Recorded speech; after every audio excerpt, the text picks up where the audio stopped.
El conflicto de los siglos, capítulo 36. La libertad de conciencia amenazada. Los protestantes consideran hoy al romanismo con más favor que años atrás.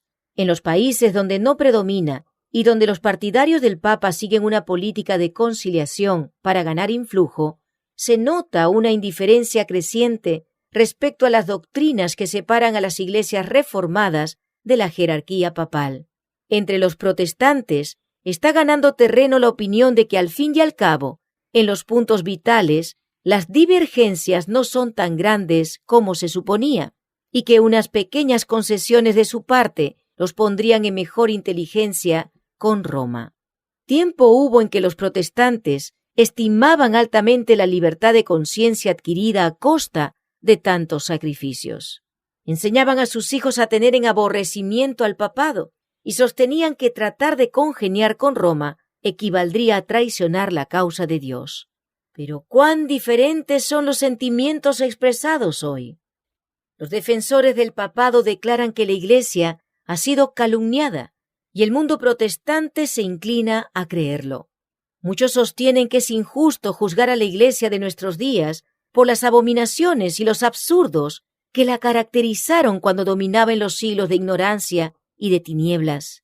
Tratan de excusar sus horribles crueldades como si fueran resultado de la barbarie de la época y arguyen que las influencias de la civilización moderna han modificado los sentimientos de ella. ¿Habrán olvidado estas personas las pretensiones de infalibilidad sostenidas durante 800 años por tan altanero poder? Lejos de abandonar este aserto, lo ha afirmado en el siglo XIX de un modo más positivo que nunca antes. Como Roma asegura que la Iglesia nunca erró, ni errará jamás, según las Escrituras, ¿cómo podrá renunciar a los principios que amoldaron su conducta en las edades pasadas? La Iglesia papal no abandonará nunca su pretensión a la infalibilidad. Todo lo que ha hecho al perseguir a los que rechazaban sus dogmas lo da por santo y bueno. ¿Y quién asegura que no volvería a las andadas siempre que se le presentase la oportunidad? Deróguense las medidas restrictivas impuestas en la actualidad por los gobiernos civiles y déjesele a Roma que recupere su antiguo poder, y se verán resucitar en el acto su tiranía y sus persecuciones. Un conocido autor dice acerca de la actitud de la jerarquía papal hacia la libertad de conciencia y acerca de los peligros especiales que corren los Estados Unidos si tiene éxito la política de dicha jerarquía. Son muchos los que atribuyen al fanatismo o a la puerilidad todo temor expresado acerca del catolicismo romano en los Estados Unidos. Los tales no ven en el carácter y actitud del romanismo nada que sea hostil a nuestras libres instituciones, y no ven tampoco nada inquietante en el incremento de aquel. Comparemos, pues, primero algunos de los principios fundamentales de nuestro gobierno con los de la Iglesia Católica. La Constitución de los Estados Unidos garantiza la libertad de conciencia. Nada hay más precioso ni de importancia tan fundamental.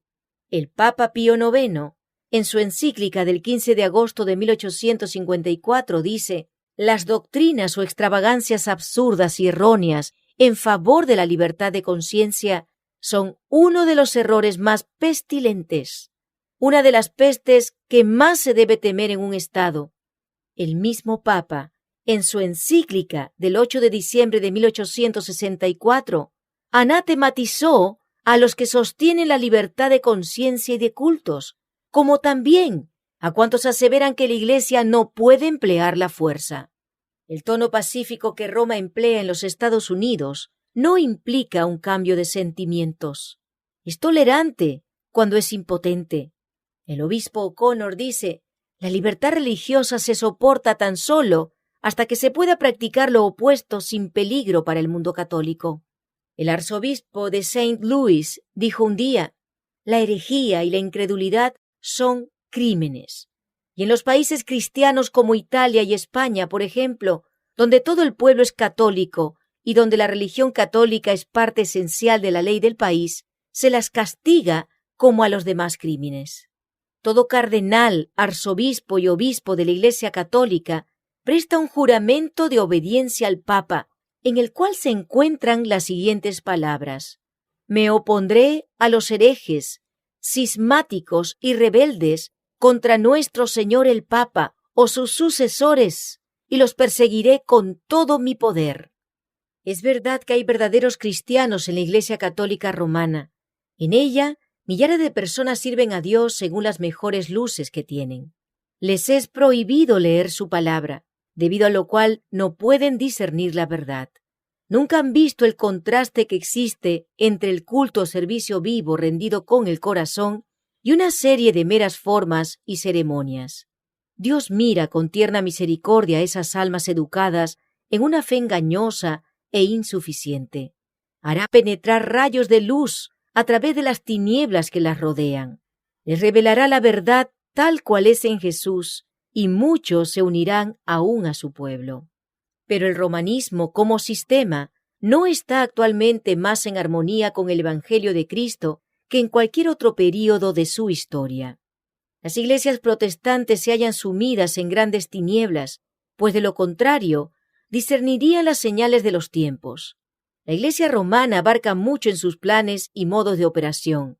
Emplea toda clase de estratagemas para extender su influencia y aumentar su poder, mientras se prepara para una lucha violenta y resuelta a fin de recuperar el gobierno del mundo, restablecer las persecuciones y deshacer todo lo que el protestantismo ha hecho. El catolicismo está ganando terreno en todas direcciones. Véase el número creciente de sus iglesias y capillas en los países protestantes. Nótese en Norteamérica la popularidad de sus colegios y seminarios, tan patrocinados por los protestantes. Piénsese en la extensión del ritualismo en Inglaterra y en las frecuentes deserciones a las filas católicas. Estos hechos deberían inspirar ansiedad a todos los que aprecian los puros principios del Evangelio. Los protestantes se han entremetido con el papado y lo han patrocinado. Han hecho transigencias y concesiones que sorprenden a los mismos papistas y les resultan incomprensibles. Los hombres cierran los ojos ante el verdadero carácter del romanismo, ante los peligros que hay que temer de su supremacía.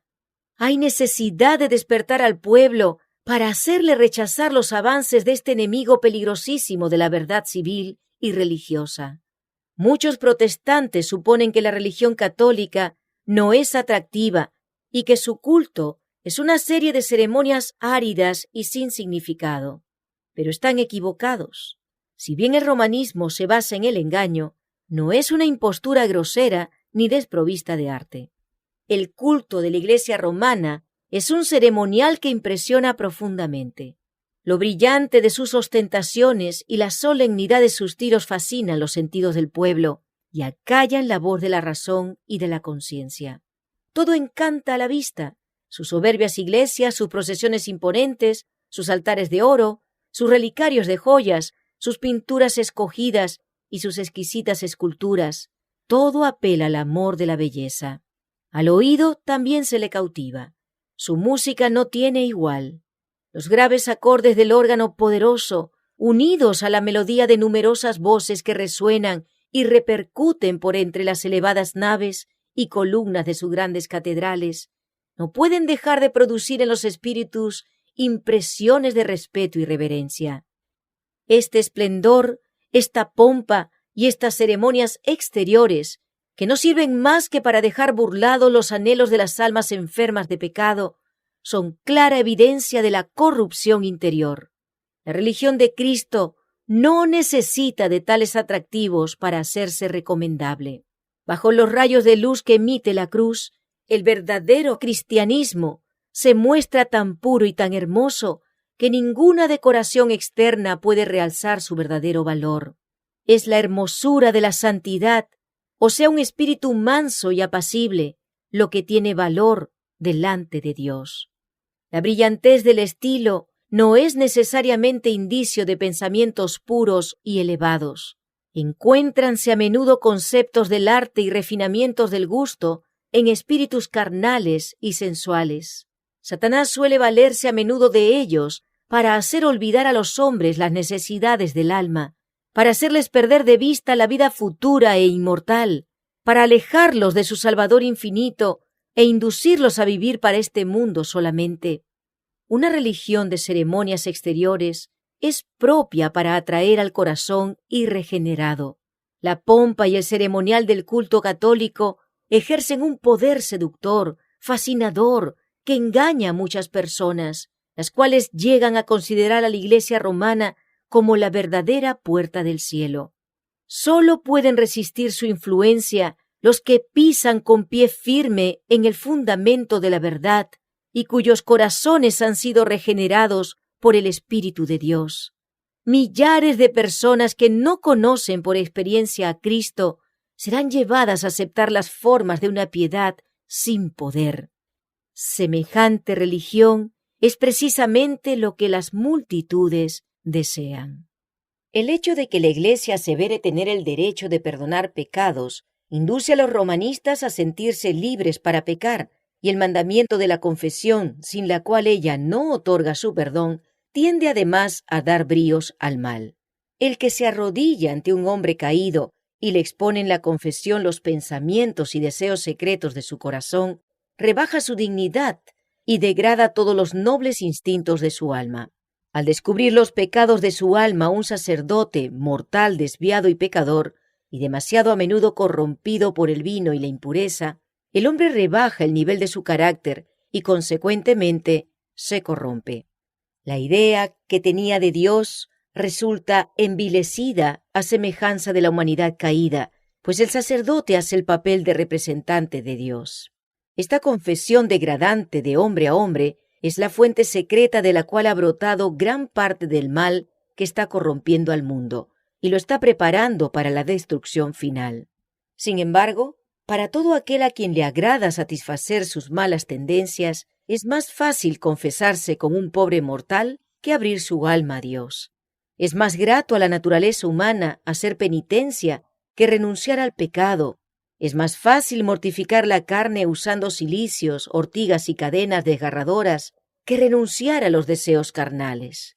Harto pesado es el yugo que el corazón carnal está dispuesto a cargar antes de doblegarse al yugo de Cristo. Hay una semejanza sorprendente entre la Iglesia de Roma y la Iglesia judaica del tiempo del primer advenimiento de Cristo. Mientras los judíos pisoteaban secretamente todos los principios de la ley de Dios, en lo exterior eran estrictamente rigurosos en la observancia de los preceptos de ella, recargándola con exacciones y tradiciones que hacían difícil y pesado el cumplir con ella. Así como los judíos profesaban reverenciar la ley, así también los romanistas dicen reverenciar la cruz. Exaltan el símbolo de los sufrimientos de Cristo, al par que niegan con sus vidas a aquel a quien ese símbolo representa. Los papistas colocan la cruz sobre sus iglesias, sobre sus altares y sobre sus vestiduras. Por todas partes se ve la insignia de la cruz. Por todas partes se la honra y exalta exteriormente. Pero las enseñanzas de Cristo están sepultadas bajo un montón de tradiciones absurdas, interpretaciones falsas y exacciones rigurosas. Las palabras del Salvador respecto a los judíos hipócritas se aplican con mayor razón aún a los jefes de la Iglesia Católica Romana. Atan cargas pesadas y difíciles de llevar y las ponen sobre los hombros de los hombres, pero ellos mismos no quieren moverlas con un dedo suyo.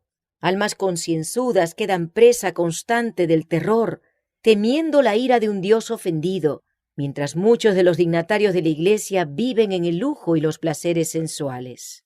El culto de las imágenes y reliquias, la invocación de los santos y la exaltación del Papa son artificios de Satanás para alejar de Dios y de su Hijo el espíritu del pueblo.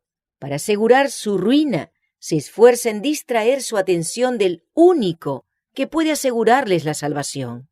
Dirigirá las almas hacia cualquier objeto que pueda sustituir a aquel que dijo: «Venid a mí, todos los que estáis cansados y agobiados, y yo os daré descanso».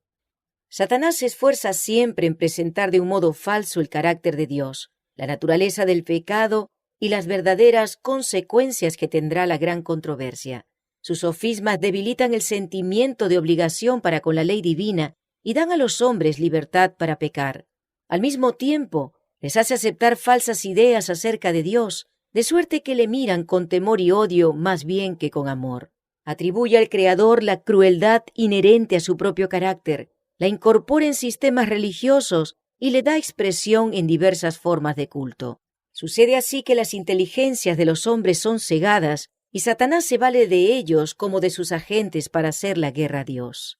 Debido a conceptos erróneos de los atributos de Dios, las naciones paganas fueron inducidas a creer que los sacrificios humanos eran necesarios para asegurarse el favor divino, y perpetráronse horrendas crueldades bajo las diversas formas de la idolatría.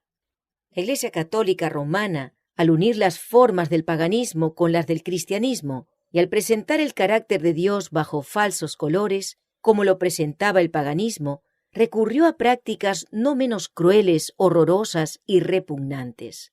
En tiempo de la supremacía romana, había instrumentos de tortura para obligar a los hombres a aceptar sus doctrinas. Existía la hoguera para los que no querían hacer concesiones a sus exigencias.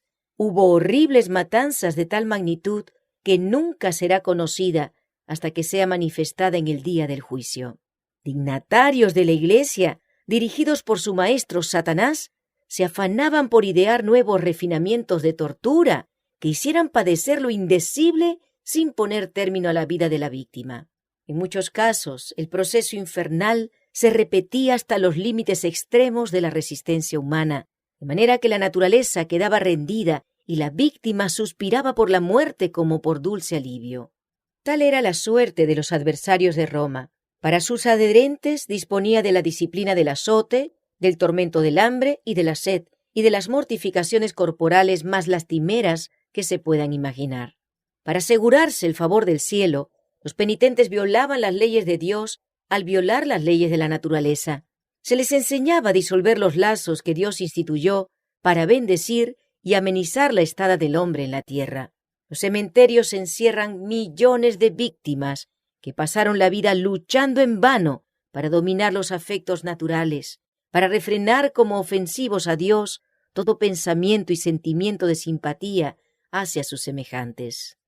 Si deseamos comprender la resuelta crueldad de Satanás manifestada en el curso de los siglos, no entre los que jamás oyeron hablar de Dios, sino en el corazón mismo de la cristiandad y por toda su extensión, no tenemos más que echar una mirada en la historia del romanismo. Por medio de ese gigantesco sistema de engaño, el príncipe del mal consigue su objeto de deshonrar a Dios y de hacer al hombre miserable. Y si consideramos lo bien que logra enmascararse y hacer su obra por medio de los jefes de la Iglesia, nos daremos mejor cuenta del motivo de su antipatía por la Biblia. Siempre que sea leído este libro, la misericordia y el amor de Dios saltarán a la vista, y se echará de ver que Dios no impone a los hombres ninguna de aquellas pesadas cargas. Todo lo que Él pide es un corazón contrito y un espíritu humilde y obediente. Cristo no dio en su vida ningún ejemplo que autorice a los hombres y mujeres a encerrarse en monasterios so pretexto de prepararse para el cielo. Jamás enseñó que debían mutilarse los sentimientos de amor y simpatía. El corazón del Salvador rebosaba de amor. Cuanto más se acerca el hombre a la perfección moral, tanto más delicada es su sensibilidad, tanto más vivo su sentimiento del pecado y tanto más profunda su simpatía por los afligidos. El Papa dice ser el vicario de Cristo, pero ¿puede compararse su carácter con el de nuestro Salvador? ¿Vióse jamás a Cristo condenar a hombres a la cárcel o al tormento porque se negaran a rendirle homenaje como Rey del cielo? ¿Acaso se le oyó condenar a muerte a los que no le aceptaban? Cuando fue menospreciado por los habitantes de un pueblo samaritano, el apóstol Juan se llenó de indignación y dijo: «Señor, ¿quieres que mandemos que descienda fuego del cielo y los consuma, como hizo Elías?» Jesús miró a su discípulo con compasión y le reprendió por su aspereza, diciendo: «El Hijo del Hombre no ha venido para perder las almas de los hombres, sino para salvarlas». ¡Cuán diferente de su pretendido vicario es el Espíritu manifestado por Cristo! La Iglesia Católica le pone actualmente al mundo una cara apacible y presenta disculpas por sus horribles crueldades.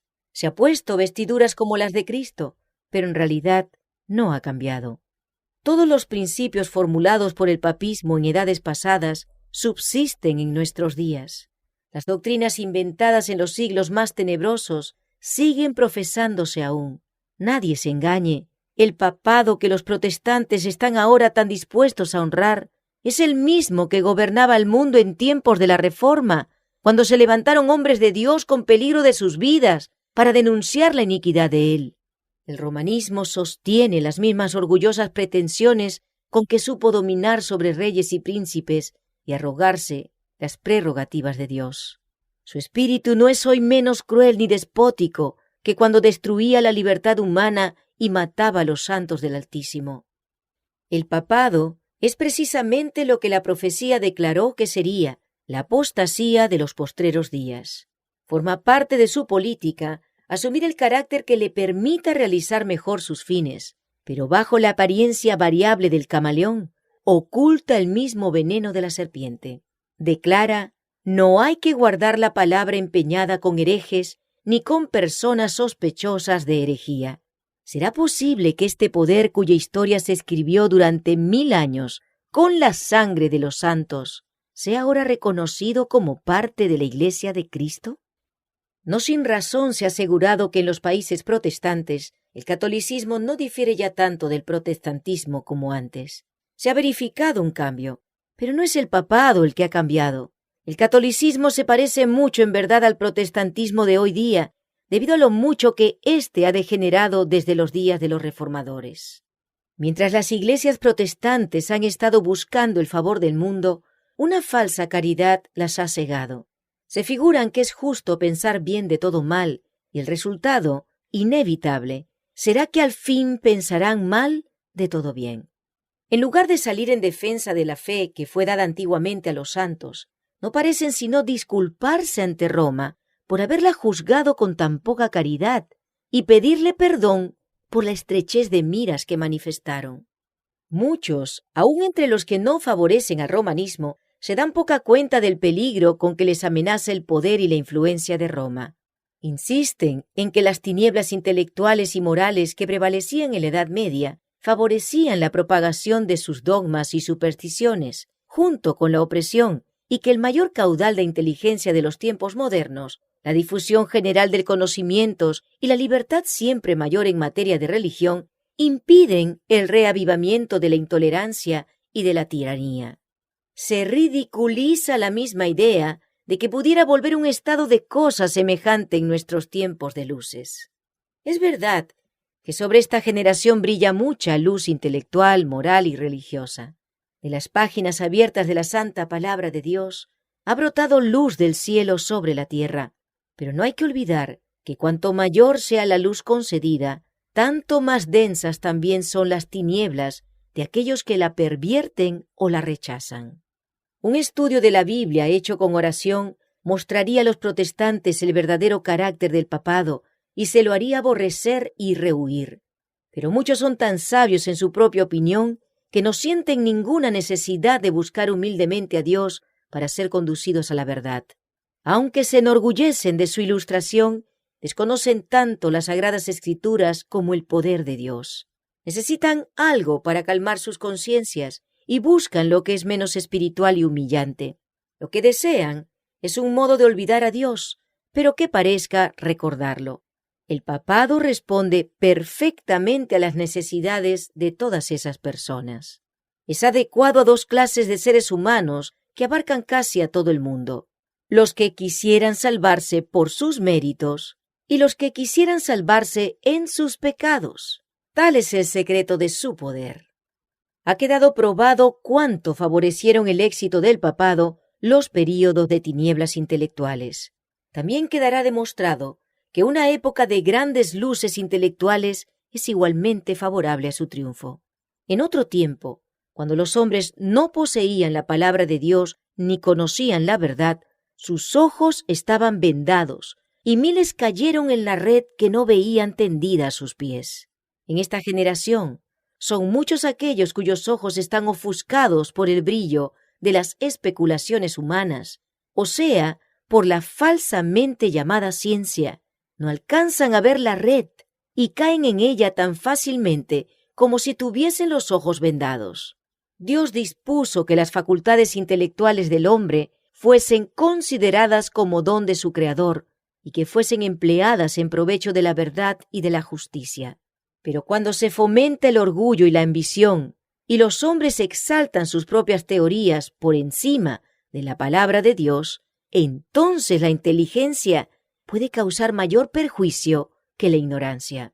Por esto, la falsa ciencia de nuestros días, que mina la fe en la Biblia, preparará tan seguramente el camino para el triunfo del papado con su formalismo agradable, como el oscurantismo lo preparó para su engrandecimiento en la Edad Media.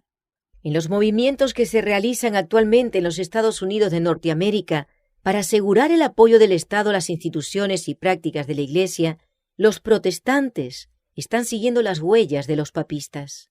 Más aún, están abriendo la puerta para que el papado recobre en la América protestante la supremacía que perdió en el Viejo Mundo. Y lo que da más significado a esta tendencia es la circunstancia de que el objeto principal que se tiene en vista es imponer la observancia del domingo, institución que vio la luz en Roma y que el papado proclama como signo de su autoridad. Es el espíritu del papado, es decir, el espíritu de conformidad con las costumbres mundanas, la mayor veneración por las tradiciones humanas que por los mandamientos de Dios, el que está penetrando en las iglesias protestantes e induciéndolas a hacer la misma obra de exaltación del domingo que el papado hizo antes que ellas. Si el lector quiere saber cuáles son los medios que se emplearán en la contienda por venir, no tiene más que leer la descripción de los que Roma empleó con el mismo fin en siglos pasados. Si desea saber cómo los papistas unidos a los protestantes procederán con los que rechacen sus dogmas, considere el espíritu que Roma manifestó contra el sábado y sus defensores. Edictos reales, concilios generales y ordenanzas de la Iglesia sostenidos por el poder civil fueron los peldaños por medio de los cuales el día de fiesta pagano alcanzó su puesto de honor en el mundo cristiano. La primera medida pública que impuso la observancia del domingo fue la ley promulgada por Constantino. Dicho edicto requería que los habitantes de las ciudades descansaran en el venerable día del sol, pero permitía a los del campo que prosiguiesen sus faenas agrícolas. A pesar de ser en realidad ley pagana, fue impuesta por el emperador después que hubo aceptado nominalmente el cristianismo. Como el mandato real no parecía sustituir de un modo suficiente la autoridad divina, Eusebio, obispo que buscó el favor de los príncipes y amigo íntimo y adulador especial de Constantino, aseveró que Cristo había transferido el día de reposo del sábado al domingo. No se pudo aducir una sola prueba de las Santas Escrituras en favor de la nueva doctrina. Eusebio mismo reconoce involuntariamente la falsedad de ella y señala a los verdaderos autores del cambio. Nosotros hemos transferido al domingo, día del Señor, dice, todas las cosas que debían hacerse en el sábado. Pero por infundado que fuese el argumento en favor del domingo, sirvió para envalentonar a los hombres y animarlos a pisotear el sábado del Señor. Todos los que deseaban ser honrados por el mundo aceptaron el día festivo popular. Con el afianzamiento del papado, fue enalteciéndose más y más la institución del domingo. Por algún tiempo, el pueblo siguió ocupándose en los trabajos agrícolas fuera de las horas de culto, y el séptimo día o sábado siguió siendo considerado como el día de reposo. Pero lenta y seguramente fue efectuándose el cambio. Se prohibió a los magistrados que fallaran en lo civil los domingos. Poco después se dispuso que todos, sin distinción de clase social, se abstuviesen del trabajo ordinario, so pena de multa para los señores y de azotes para los siervos. Más tarde se decretó que los ricos serían castigados con la pérdida de la mitad de sus bienes y que finalmente, si se obstinaban en desobedecer, se les hiciese esclavos. Los de las clases inferiores debían sufrir destierro perpetuo. Se recurrió también a los milagros. Entre otros casos maravillosos, se refería que un campesino que iba a labrar su campo en día domingo limpió su arado con un hierro que le penetró en la mano, y por 2 años enteros no lo pudo sacar, sufriendo con ello mucho dolor y vergüenza. Más tarde el papado ordenó que los sacerdotes del campo amonestasen a los que violasen el domingo y los indujeran a venir a la iglesia para rezar, no fuese que atrajesen alguna gran calamidad sobre sí mismos y sobre sus vecinos. Un concilio eclesiástico adujo el argumento tan frecuentemente empleado desde entonces y hasta por los protestantes, de que en vista de que algunas personas habían sido muertas por el rayo mientras trabajaban en día domingo, ese debía ser el día de reposo. Es evidente, decían los prelados, cuán grande era el desagrado de Dios al verlos despreciar ese día. Luego se dirigió un llamamiento para que los sacerdotes y ministros, reyes y príncipes y todos los fieles hicieran cuanto les fuera posible para que ese día fuese repuesto en su honor y para que fuese más devotamente observado en lo porvenir, para honra de la cristiandad. Como los decretos de los concilios resultaran insuficientes, se instó a las autoridades civiles a promulgar un edicto que inspirase terror al pueblo y le obligase a abstenerse de trabajar el domingo. En un sínodo reunido en Roma, todos los decretos anteriores fueron confirmados con mayor fuerza y solemnidad, incorporados en la ley eclesiástica y puestos en vigencia por las autoridades civiles en casi toda la cristiandad. A pesar de esto, la falta de autoridad bíblica en favor de la observancia del domingo no originaba pocas dificultades. El pueblo ponía en tela de juicio el derecho de sus maestros para echar a un lado la declaración positiva de Jehová: el séptimo día sábado es del Señor tu Dios, a fin de honrar el día del sol. Se necesitaban otros expedientes para suplir la falta de testimonios bíblicos. Un celoso defensor del domingo, que visitó a fines del siglo XVII las iglesias de Inglaterra, encontró resistencia por parte de testigos fieles de la verdad. Sus esfuerzos resultaron tan inútiles que abandonó el país por algún tiempo en busca de medios que le permitiesen apoyar sus enseñanzas. Cuando regresó, la falta había sido suplida y entonces tuvo mayor éxito. Había traído consigo un rollo que presentaba como del mismo Dios y que contenía el mandamiento que se necesitaba para la observancia del domingo, con terribles amenazas para aterrar a los desobedientes. Se afirmaba que ese precioso documento, fraude tan vil como la institución misma que pretendía afianzar, había caído del cielo y había sido encontrado en Jerusalén sobre el altar de San Simeón, en el Gólgota. Pero en realidad, de donde procedía, era del Palacio Pontifical de Roma. La jerarquía papal consideró siempre como legítimos los fraudes y las adulteraciones que favoreciesen el poder y la prosperidad de la Iglesia. El rollo prohibía trabajar desde la hora 9 o 3 de la tarde del sábado hasta la salida del sol el lunes, y su autoridad se declaraba confirmada por muchos milagros. Se decía que personas que habían trabajado más allá de la hora señalada habían sufrido ataques de parálisis. Un molinero que intentó moler su trigo vio salir en vez de harina un chorro de sangre, y la rueda de molino se paró a pesar del buen caudal de agua. Una mujer que había puesto masa en el horno la encontró cruda al sacarla, no obstante haber estado el horno muy caliente. Otra que había preparado su masa para cocer el pan a la hora 9, pero resolvió ponerla a un lado hasta el lunes, la encontró convertida en panes y cocida por el poder divino. Un hombre que coció pan después de la 9 hora del sábado encontró al partirlo por la mañana siguiente que salía sangre de él. Mediante tales invenciones absurdas y supersticiosas, fue como los abogados del domingo trataron de hacerlo sagrado. Tanto en Escocia como en Inglaterra se logró hacer respetar mejor el domingo, mezclándolo en parte con el sábado antiguo, pero variaba el tiempo que se debía guardar como sagrado. Un edicto del rey de Escocia declaraba que se debía considerar como santo el sábado a partir del mediodía, y que desde ese momento hasta el lunes nadie debía ocuparse en trabajos mundanos. Pero a pesar de todos los esfuerzos hechos para establecer la santidad del domingo, los mismos papistas confesaban públicamente la autoridad divina del sábado y el origen humano de la institución que lo había suplantado. En el siglo XVI, un concilio papal ordenó explícitamente: recuerden todos los cristianos que el séptimo día fue consagrado por Dios y aceptado y observado no solo por los judíos, sino también por todos los que querían adorar a Dios.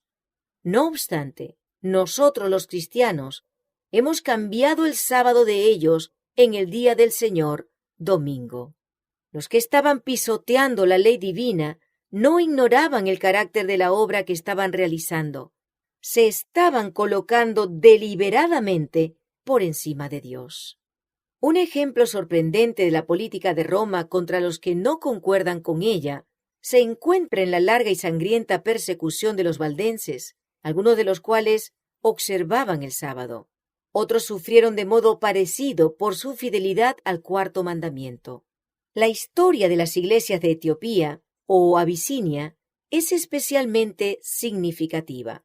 En medio de las tinieblas de la Edad Media, se perdió de vista a los cristianos del África Central, quienes, olvidados del mundo, gozaron de plena libertad en el ejercicio de su fe. Pero al fin, Roma descubrió su existencia, y el emperador de Abisinia fue pronto inducido a reconocer al Papa como vicario de Cristo.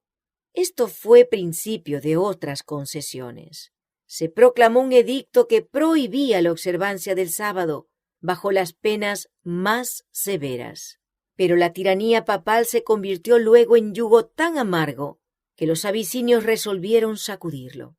Después de una lucha terrible, los romanistas fueron expulsados de Abisinia y la antigua fe fue restablecida.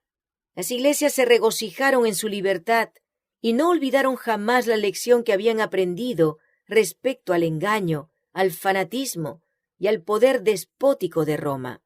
En medio de su reino aislado se sintieron felices de permanecer desconocidos para el resto de la cristiandad.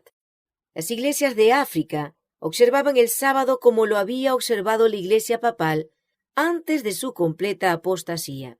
Al mismo tiempo que guardaban el séptimo día en obediencia al mandamiento de Dios, se abstenían de trabajar el domingo conforme a la costumbre de la iglesia. Al lograr el poder supremo, Roma había pisoteado el día de reposo de Dios para enaltecer el suyo propio. Pero las iglesias de África, desconocidas por cerca de 1000 años, no participaron de esta apostasía. Cuando cayeron bajo el cetro de Roma, fueron forzadas a dejar a un lado el verdadero día de reposo y a exaltar el falso, pero apenas recobraron su independencia, volvieron a obedecer el cuarto mandamiento. Estos recuerdos de lo pasado ponen claramente de manifiesto la enemistad de Roma contra el verdadero día de reposo y sus defensores, y los medios que emplea para honrar la institución creada por ella.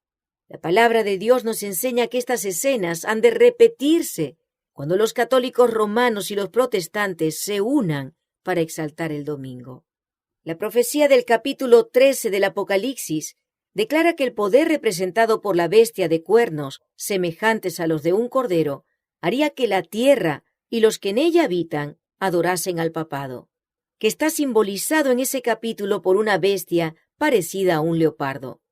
La bestia de 2 cuernos dirá también a los que habitan sobre la tierra que hagan una imagen de la bestia, y además mandará que todos, pequeños y grandes, así ricos como pobres, así libres como esclavos, tengan la marca de la bestia. Se ha demostrado que los Estados Unidos de Norteamérica son el poder representado por la bestia de 2 cuernos semejantes a los de un cordero, y que esta profecía se cumplirá cuando los Estados Unidos hagan obligatoria la observancia del domingo, que Roma declara ser el signo característico de su supremacía. Pero los Estados Unidos no serán los únicos que rindan homenaje al papado. La influencia de Roma en los países que en otro tiempo reconocían su dominio dista mucho de haber sido destruida, y la profecía predice la restauración de su poder. Y vi una de sus cabezas como si hubiese sido herida de muerte, y su herida mortal fue sanada, y toda la tierra maravillóse, yendo en pos de la bestia.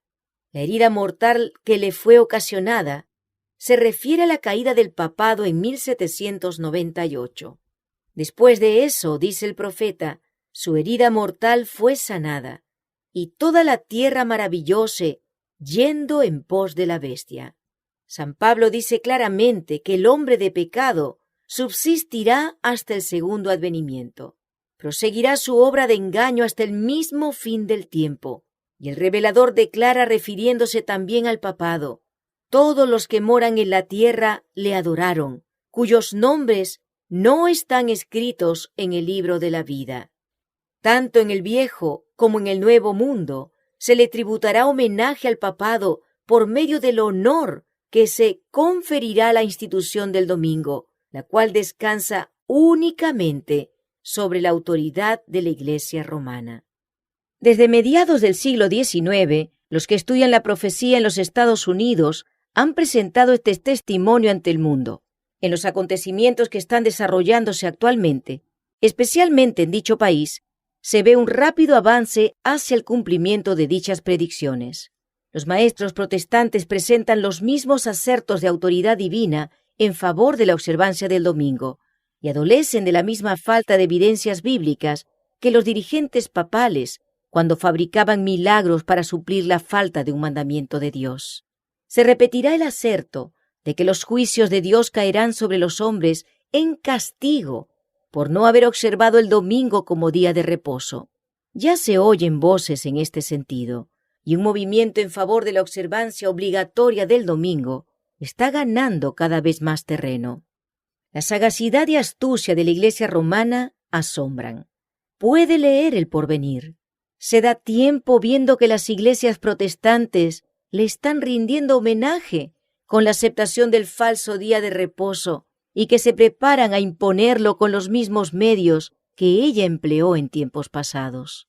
Los que rechazan la luz de la verdad buscarán aún la ayuda de este poder que se titula infalible, a fin de exaltar una institución que debe su origen a Roma. No es difícil prever cuán apresuradamente ella acudirá en ayuda de los protestantes en este movimiento. ¿Quién mejor que los jefes papistas para saber cómo entendérselas con los que desobedecen a la Iglesia? La Iglesia Católica Romana, con todas sus ramificaciones en el mundo entero, forma una vasta organización dirigida por la sede papal y destinada a servir los intereses de ésta. Instruye a sus millones de adeptos en todos los países del globo para que se consideren obligados a obedecer al Papa. Sea cual fuere la nacionalidad o el gobierno de estos, deben considerar la autoridad de la Iglesia como por encima de todas las demás. Aunque juren fidelidad al Estado, siempre quedará en el fondo el voto de obediencia a Roma que los absuelve de toda promesa contraria a los intereses de ella.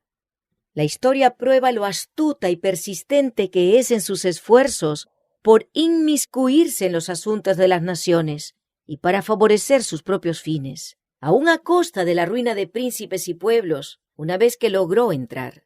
En el año 1204, el Papa Inocencio III arrancó de Pedro II, rey de Aragón, este juramento extraordinario: yo, Pedro, rey de los aragoneses, declaro y prometo ser siempre fiel y obediente a mi señor, el Papa Inocencio, a sus sucesores católicos y a la Iglesia romana, y conservar mi reino en su obediencia, defendiendo la religión católica y persiguiendo la perversidad herética.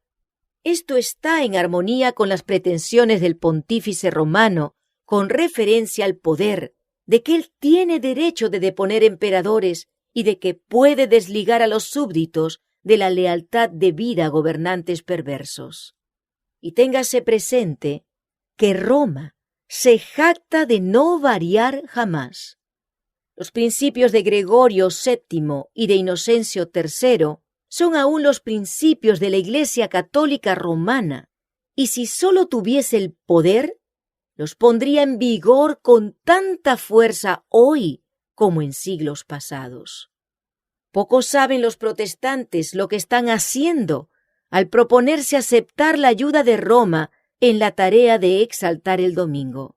Mientras ellos tratan de realizar su propósito, Roma tiene su mira puesta en el restablecimiento de su poder y tiende a recuperar su supremacía perdida.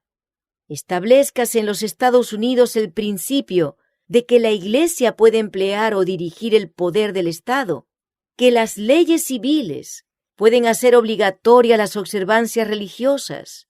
En una palabra, que la autoridad de la Iglesia con la del Estado debe dominar las conciencias, y el triunfo de Roma quedará asegurado en la gran república de la América del Norte. La palabra de Dios ha dado advertencias respecto a tan inminente peligro. Descuide estos avisos y el mundo protestante sabrá cuáles son los verdaderos propósitos de Roma, pero ya será tarde para salir de la trampa. Roma está aumentando sigilosamente su poder. Sus doctrinas están ejerciendo su influencia en las cámaras legislativas, en las iglesias y en los corazones de los hombres. Ya está levantando sus soberbios e imponentes edificios, en cuyos secretos recintos reanudará sus antiguas persecuciones. Está acumulando ocultamente sus fuerzas y sin despertar sospechas para alcanzar sus propios fines y para dar el golpe en su debido tiempo. Todo lo que Roma desea es asegurarse alguna ventaja, y ésta ya le ha sido concedida. Pronto veremos y palparemos los propósitos del romanismo. Cualquiera que crea u obedezca a la palabra de Dios incurrirá en oprobio y persecución.